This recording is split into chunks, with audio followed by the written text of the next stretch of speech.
नमस्कार। संतोष की रिपोर्ट में आप सबों का स्वागत है। और आज हम संतोष की रिपोर्ट में बात बिहार में पिछले 3 दिनों से चल रहे सीबीआई छापेमारी की कर रहे हैं। जी हाँ, बिहार में पिछले 3 दिनों से छापेमारी चल रही है सीबीआई की। छोटी छोटी खबरें आ रही है, मुजफ्फरपुर में छापेमारी हुई, पटना में छापेमारी हुई, रांची में हुआ, टुकड़े टुकड़े में खबर आ रही थी। सीबीआई की छापेमारी है। एनएचआई के जीएम 15 लाख रुपए घूस लेते हुए पकड़े गए हैं। छापेमारी के क्रम में 1 करोड़ 18 लाख रुपया कैश बरामद हुआ है। एनएचआई के बिहार हेड सहित 12 लोगों को अभियुक्त बनाया गया है, जिसमें उस कंपनी को भी अभियुक्त बनाया गया है जो कंपनी घूस देकर काम कराना चाह रहा था। वो रामकृपाल कंस्ट्रक्शन कंपनी है, उसके अधिकारी गिरफ्तार भी हुए हैं और उनके मालिक सहित सभी लोगों को अभियुक्त बनाया गया है। एनएचआई के ऊपर से लेकर नीचे तक के अधिकारियों को भी अभियुक्त बनाया गया है। लेकिन खबर ये नहीं है, खबर ये है कि एनएचआई के जिस अधिकारी और जिस कंस्ट्रक्शन कंपनी पर छापेमारी हुई है वो बिहार सरकार के मंत्री की हम बात नहीं कर रहे हैं, भारत सरकार के 2 बड़े मंत्रियों के खासम खास है। और सिर्फ खासम खास ही नहीं है, कहा जा रहा है कि कंपनी में शेयर तक है जिस कंपनी पर छापेमारी हुई है। और दोनों मंत्री कहीं न कहीं अधिकारी और कंपनी को बनाए रखने के लिए पिछले कई वर्षों से कवायद करते रहे। बिहार के अधिकांश सड़कें यही रामकृपाल सिंह कंस्ट्रक्शन कंपनी बना रही है। और जो रामप्रीत पासवान गिरफ्तार हुए हैं 15 लाख रुपए घूस लेते हुए, किसी दौर में बिहार के एक बड़े केंद्रीय मंत्री के खासम खास हुआ करते थे, आज भी खासम खास हैं। और सीधा कह सकते हैं कि रामप्रीत पासवान का बेडरूम तक प्रवेश है आज भी। और उसकी पोस्टिंग हमेशा मलाईदार जगहों पर बनी रहे, इसके लिए मंत्री जी किसी भी हद तक जा सकते हैं। तो उनकी यहाँ छापेमारी होना, उनकी गिरफ्तारी होना, रामकृपाल सिंह कंस्ट्रक्शन कंपनी के रांची, पटना, मुजफ्फरपुर सब जगह छापेमारी होना, गिरफ्तारी होना, जबकि कहा जा रहा है कि इस कंपनी में एक भारत सरकार के मंत्री हैं, उनके दामाद का 25% शेयर तक विदेश में रहते थे, आजकल इसी कंपनी में सब कुछ अपना लगा दिए हैं। तो आखिर सवाल उठेगा ना कि भाई सरकार अपनी, सहयोगी दल के सांसद, उनके सहयोग से केंद्र की सरकार चल रही है, फिर भी खासम खास के घर छापेमारी, थोड़ा अटपटा नहीं लग रहा है? ऐसे कैसे हो सकता है और क्यों होगा भाई? सब कुछ तो स्मूथली चल रहा है बिहार में, कोई दिक्कत नहीं है, सरकारें भी ठीक चल रही है, नीतीश कुमार के भागने की गुंजाइश भी वैसा नहीं दिख रहा है। मतलब पहले से तो छापेमारी वगैरह हुई ही है। पहले से जिस तरीके से छापेमारी हुई, ललन सिंह के करीबी के यहाँ छापेमारी हुई, विजय चौधरी के करीबी के यहाँ छापेमारी हुई, अशोक चौधरी के परिवार पर सीबीआई का केस पहले से चल ही रहा है, वो सब घेराबंदी की बात आ ही रही थी, सीडी प्रकरण की भी बात आ ही रही है कि एक जदयू के बड़े कद्दावर नेता का भी सीडी बनाया गया है। और दूसरे एक मंत्री हैं बिहार सरकार के, बहुत बुजुर्ग मंत्री हैं, उनका भी कहा जा रहा है कि सीडी बना लिया गया है। तो सीडी बनाने का काम तो आई भी करता है, तो मतलब कुछ उस स्तर पर भी खेल हो रहा है। तो हम लोग तो मान ही लिए थे कि भाई 2025 में जो है नीतीश जी को बाएं दाएं करने के गुंजाइश नहीं है, चुनाव भले उनके नेतृत्व में लड़ दिया जाए, मुख्यमंत्री नहीं बनने देगा, ये तो लग ही रहा था। लेकिन उसके बाद भी इस तरीके का ऑपरेशन, स्वाभाविक तौर पर चर्चा होनी शुरू हो गई, भाई अब ऑपरेशन की जरूरत क्या है। और जिस मंत्री के चहेते के यहाँ ऑपरेशन हुआ है, वो मंत्री तो भाई पार्टी के लाइन के विपरीत जाकर सदन में बोलते हैं।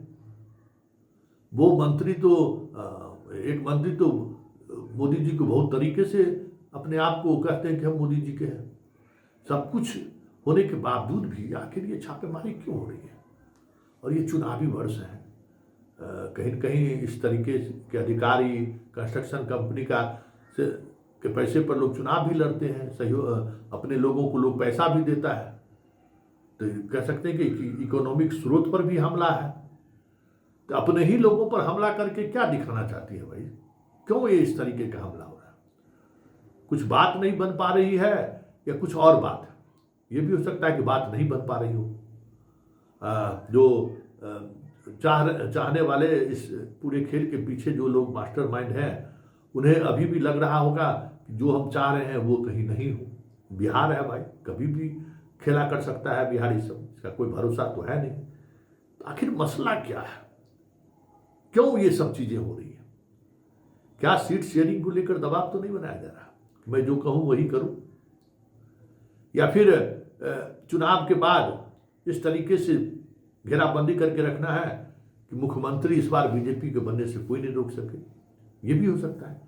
लेकिन सबसे बड़ी बात जिस बात को लेकर चर्चा हो रही है कि दोनों मंत्री क्षेत्रीय दल से आते हैं, और क्षेत्रीय दल से आते हैं तो सीट शेयरिंग के दौरान वो कुछ ऐसा शर्त नहीं रखे जो बीजेपी के लिए असहज हो जाए। भाई 243 सीट है ना, और उस 247 सीटों में पिछले बार जदयू ज़्यादा सीटों पर लड़ी थी, इस बार तो उम्मीद कम है। इस बार बीजेपी चाहती है कि हम ज़्यादा सीटों पर चुनाव लड़ें। अब इसको जदयू नीतीश कुमार कितना स्वीकार करते हैं ये तो आने वाला वक्त बताएगा। लेकिन ये सारी घेराबंदी इसी को लेकर हो रहा है। ये चर्चा सरेआम है कि इस बार 75 से 100 के बीच में सीट देने की मंशा बीजेपी ने बना रखी है नीतीश कुमार को। उससे ज़्यादा इस बार सीट शेयरिंग में भी बड़े भाई की भूमिका में नीतीश नहीं रहेंगे, बीजेपी रहेगा। इसकी कवायद तो चल रही है। और ये जो घेराबंदी है, सीडी, ईडी, सीबीआई, आईबी, ये सारी घेराबंदी उसी को लेकर है कि भाई इसमें बाय दाएं नहीं होने देंगे इस बार। तो ये तो चर्चा थी, और उस चर्चा में ये नई बात आ गई सामने। तो कहा जा रहा है कि इस बार बीजेपी पूरा कील काटा ठोक के रखना चाहता है कि एक भी ऐसा छिद्र नहीं रहे जहां से कुछ रोशनी चला है। मतलब एक भी ऐसा नेता नहीं दिखे जो नजर में नजर मिलाकर कुछ कहते, पर एकदम दया पात्र की भूमिका में रहे, दया आरजू गिनती की भूमिका में रहे बीजेपी। हमें लगता है कि ये चाह रही है इस बार बिहार में कि कोई ये ना कहे कि मुझे इतना ही सीट चाहिए। वैसे आजकल जीतन राम मांझी बड़ी 40 सीट बोले जा रहे हैं। बेटा कहते वो मंत्रालय गया ही है। अब देखिए कुछ चीजें खबर वहां से भी आ रही है कि ज्यादा कुछ चलने वाला नहीं है। ये भी बात है, देखिए वैसे होता है क्या ये कहना मुश्किल है। लेकिन एक बात तो तय है कि इस बार जिस तरीके से शतरंज की बिसात बिछाई जा रही है ना, इस बार भेदना बहुत मुश्किल होगा इन पॉलिटिशियनों जो अभी तक समझते थे कि बिहारी अपने आप में जो है सो एक अलग तीरंदाज है, राजनीति के चाणक्य हैं। सारे चाणक्य का इस बार चाणक्यगिरी घुस गया है। इस तरीके से घेराबंदी किया गया, मतलब साम दंड भेद जितना भी हो सकता है ना, जिस तरीके से हो सकता है, जैसे भी मानिए आपको मानना है, सिलेंडर बोलना होगा। कुछ उसी दिशा में बिहार की पॉलिटिक्स बढ़ रही है। अब देखना दिलचस्प होगा कि इस ऑपरेशन के बाद क्या कोई दुस्साहस दिखाने की स्थिति में है या फिर दया पात्र की भूमिका में ही दिखेंगे।